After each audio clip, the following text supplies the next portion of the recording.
Hello, hello. Welcome back to Beyond Motherhood.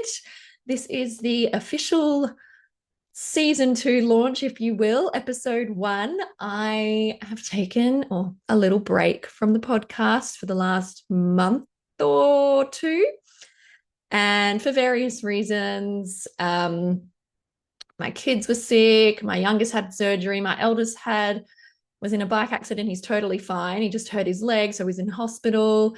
And then life just kept on lifing, and it just felt really good to just take some space to reflect and refine how I want to show up in this podcast and what I want to share about. And I put it out to my community about what topics and things everyone was keen to hear and guests that they would love to have come on. And we are here, we are back. And if you are new, welcome. This podcast, as the name would suggest, is called Beyond Motherhood. So we speak to everything motherhood related, finding yourself, postpartum, redefining who you are, and leaning into more pleasure and joy as the woman that you are so that you can show up in motherhood as the mama you desire to be and navigate those more challenging moments with a little bit more ease and grace and compassion. So, we are here, and today we're going to just dive into episode one of season two. And we're going to chat a bit about who am I? How can we start to redefine ourselves as women beyond the mum role? And this can be tricky because motherhood can be all consuming at times, but our identity and who we are as a woman at our core is so important. And it's something that we all deserve to be able to connect with and explore and expand on as we move through life and all the seasons that we encounter. So, the identity earthquake of motherhood, let's start there. So, when we become a mum, and even through the seasons of motherhood, or if you have a second or third or fourth child or more, you know, our identity shifts and weaves and evolves through all things that we go through in life and in motherhood. So, becoming a mum, it really can just feel like your whole sense of self just gets ripped away. And that's not necessarily a bad thing because there is so much beauty in being a mother and leaning into our motherhood role and how that shapes us. But there can be grief that can come with no longer recognizing yourself, especially in those first few years. Like that first year, like you're just so in it, right? And maybe you are still in it. Like I have moments where I am still in it with my kids, and my eldest is 11.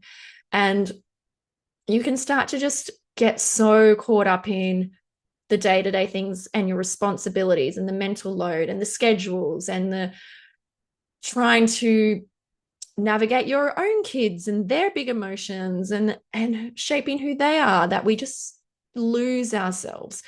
And it's not even just about losing yourself, but realizing that perhaps, and I know for me, I never really allowed myself to deeply know who I am in the first place. And I think that also comes with maturing and age as well.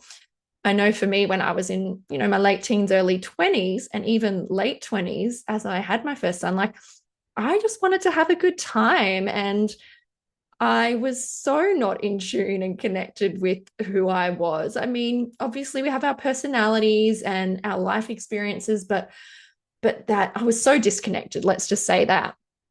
So it can also be like actually getting to know who you are if you haven't even given yourself that opportunity in the first place.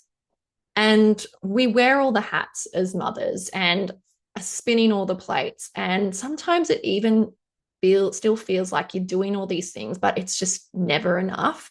And juggling all those roles from, obviously being the mother, perhaps you've got a partner as well, you're a friend, maybe you're a worker or a business owner, house manager, Uber driver, emotional regulator for the whole family. Like there's just so much pressure that we put on ourselves, and also that society puts on ourselves and on mothers, and I will speak to that as well.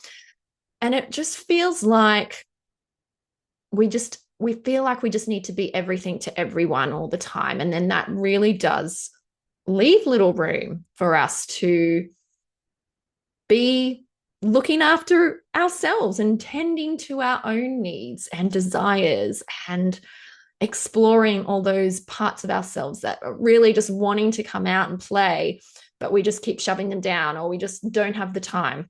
And that is all real. Like, time is so challenging for many reasons for all of us. But I know for me in the past, like, all of this stuff keeps building. And if I don't allow that time for myself, even small amounts of time, and we just keep shoving that down, suppressing our needs, there's this unspoken resentment that just builds and builds and builds. And when we keep putting our needs last all the time, and we can just become bitter, and that can lead to, dysregulation. It can lead to more snapping at your kids or your partner, having these anger outbursts or even rage outbursts. And I know personally for me, like, I have experienced that before, because I just get so overwhelmed and just so pissed off, really, that I just don't have a minute to myself or to do something that I want to do, that it just ends up me becoming this dysregulated, I call it monster mum, but really, like, that's probably been a bit harsh, but just, yeah, just really just not coping, to be honest. And I mentioned a bit before about our society and how it's set up, and this social setup that we have, it sets mums up to fail a lot of the time, if not most of the time. And for many mothers, and I know I've felt this in the past, there's that lack of systemic support that we have. So we don't have the village. There's little to no value placed on unpaid labor that we take on as mothers, and these unrealistic expectations that are put on mothers. And of course, we live in an economy now that majority, if you're lucky to not have to work in any way, then and that's not to say your work as a mother full-time is any less valuable. But when we're working part-time, full-time, have a business on top of our responsibilities, and that, as I was saying, that unpaid labor of caring for our kids and being that nurturer for them, it's so challenging. And there's just so much that we take on, and that society has become with this economy that we live in, where most families, both parents have to be working, because that's just the cost of living right now. But there's also this cultural glorification of martyrdom and motherhood. So, why rest? Why take some time out for pleasure and joy and desire? And why would you go after fulfilling your personal needs? That's indulgent. That's a luxury, And then when we do those things, it's guilt inducing. We get the mum guilt. We feel like we shouldn't be doing that, because we should be with our family all the time, right? So there is still, and I feel, that there is definitely a shift, but there is still this inherent glorification of mothers just being all self-sacrificing. And patriarchal structures are set up to expect mothers and women, I should say, women to, as you might have heard the saying, mother like they don't work and work like they don't mother. So, and I don't quote me on this, but I know I've seen before that being a full-time, being a mother is like the equivalent of 2 full-time jobs. And plus, if you've got a full-time job on top of that, like, there's a lot you're trying to do and navigate, and the mental load and the actual logistics of everything on top of it. So when you're in it, like, the thought of like, oh, who am I? Like, what do I want? Like, it just feels like it's like a dream so far out of reach to even consider going there. And I know for me, it takes and has taken and still does conscious commitment and devotion to myself.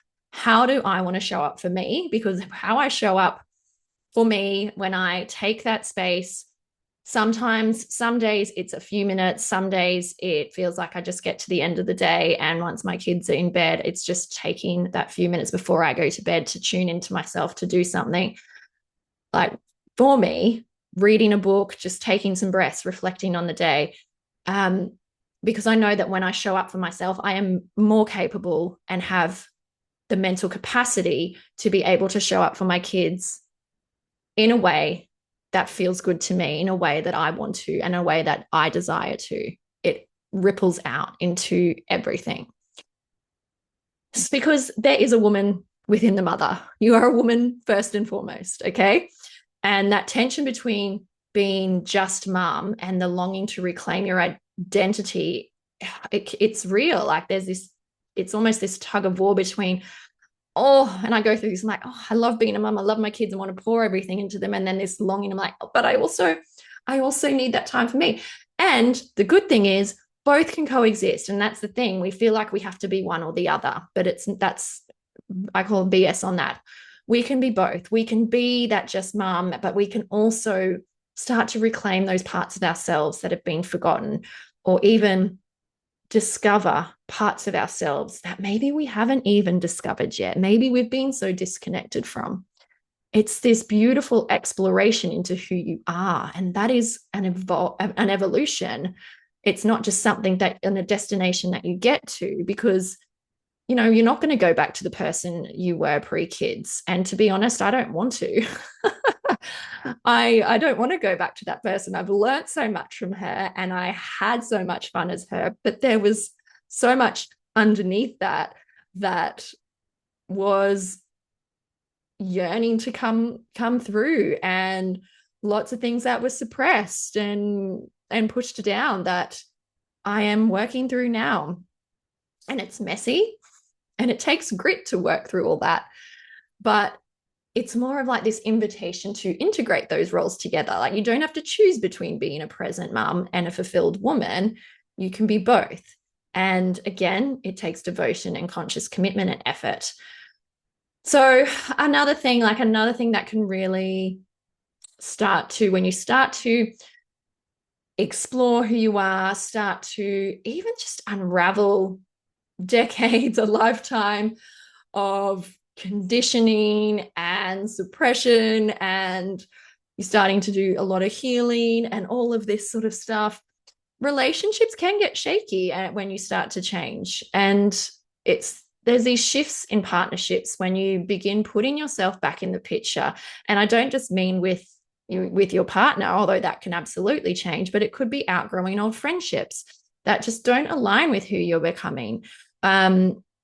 And sometimes that can lead to feeling a bit lonely, feeling misunderstood, feeling judged for wanting more than just motherhood, or just feeling judged because you are starting to take care of yourself. You are deeply connecting to who you are, and you are becoming this empowered, liberated woman that sometimes can be intimidating to other people, or sometimes they don't understand why you're doing that, and that's okay. We don't need to have those answers, and people's opinions are just that, their opinions. But yes, it can feel difficult at times, and I've definitely navigated this, and it can bring up a lot, but it also allows you to open up opportunities to meet new women, new friends, new people who are aligned and like-minded, and that can be so beautiful as well.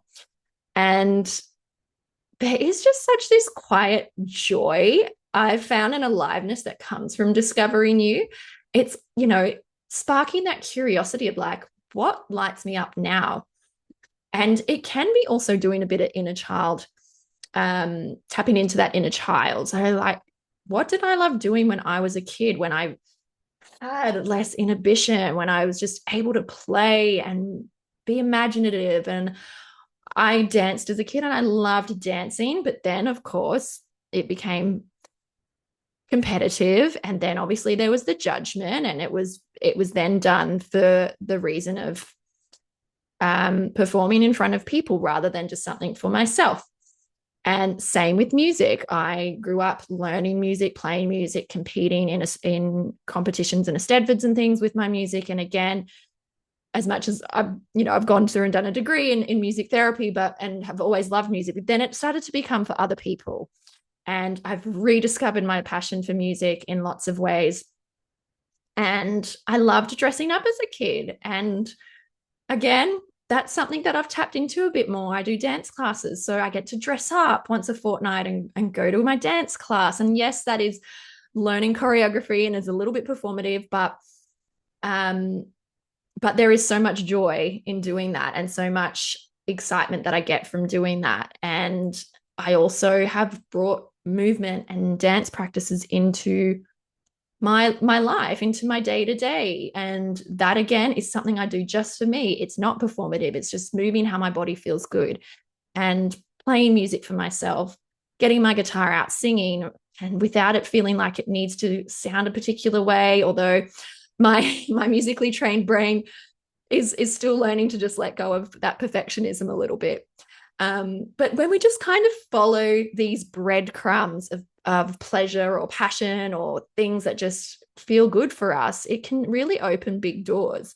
And there is surprising freedom and confidence that comes with that, and comes from knowing yourself in this new season. It really does just spark that aliveness back into you, and has for me so much. And it's not this return to your old self, but more of this expansion into something deeper, something real, something raw, something wiser, and more whole.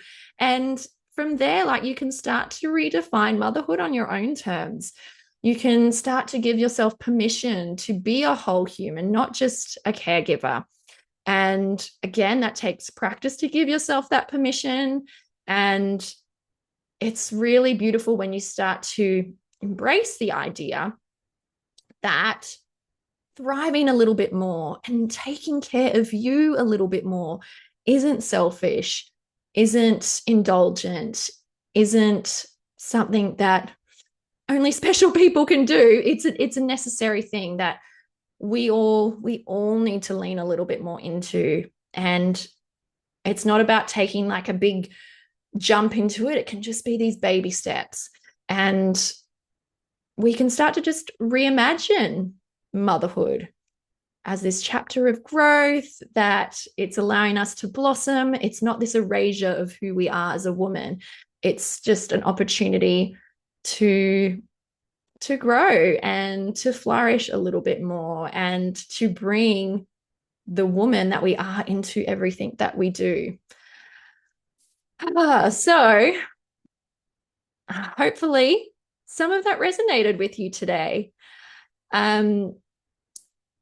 It's a journey, and like I said, there's no destination. This is a constant evolution of who you are, and we're never going to get to a destination when it comes to defining who we are and discovering the woman we are and connecting with ourselves on a deeper level. There is always a new level that we could potentially go to, but it's just about leaning into the pleasure, the joy, finding those things that really start to spark that curiosity and aliveness. And if you're not sure even what that is, like I said before, start to think back on what sparked all of those things when you were a child.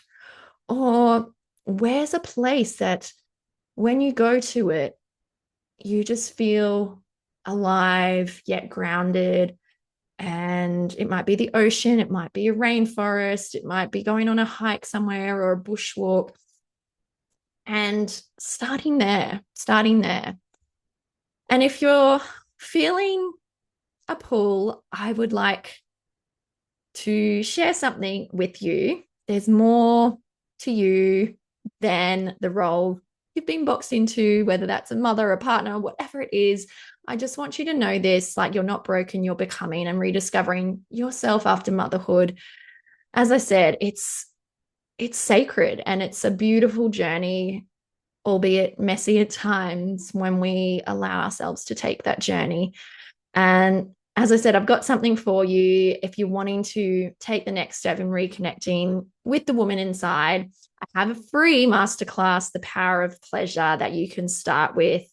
And in this masterclass, we dive deeper into why pleasure isn't a luxury. It can be such a lifeline, and how you can start to reclaim your joy, reclaim your aliveness, and even your sensuality in your everyday motherhood experience. So, if this is something that you would like to deepen your knowledge in, deepen your connection with yourself, then this is a really great place to start. So, there's a link in the show notes to save your spot, to jump on in. Let this be your permission slip to feel more, to do more for yourself, to become the woman you so desire beyond being the mama. But it will just make your motherhood experience more joyful as well, and really support your connection with your kids too. That's it for today. Thank you so much for being here. Season 2 on Beyond Motherhood. I will chat to you all very soon.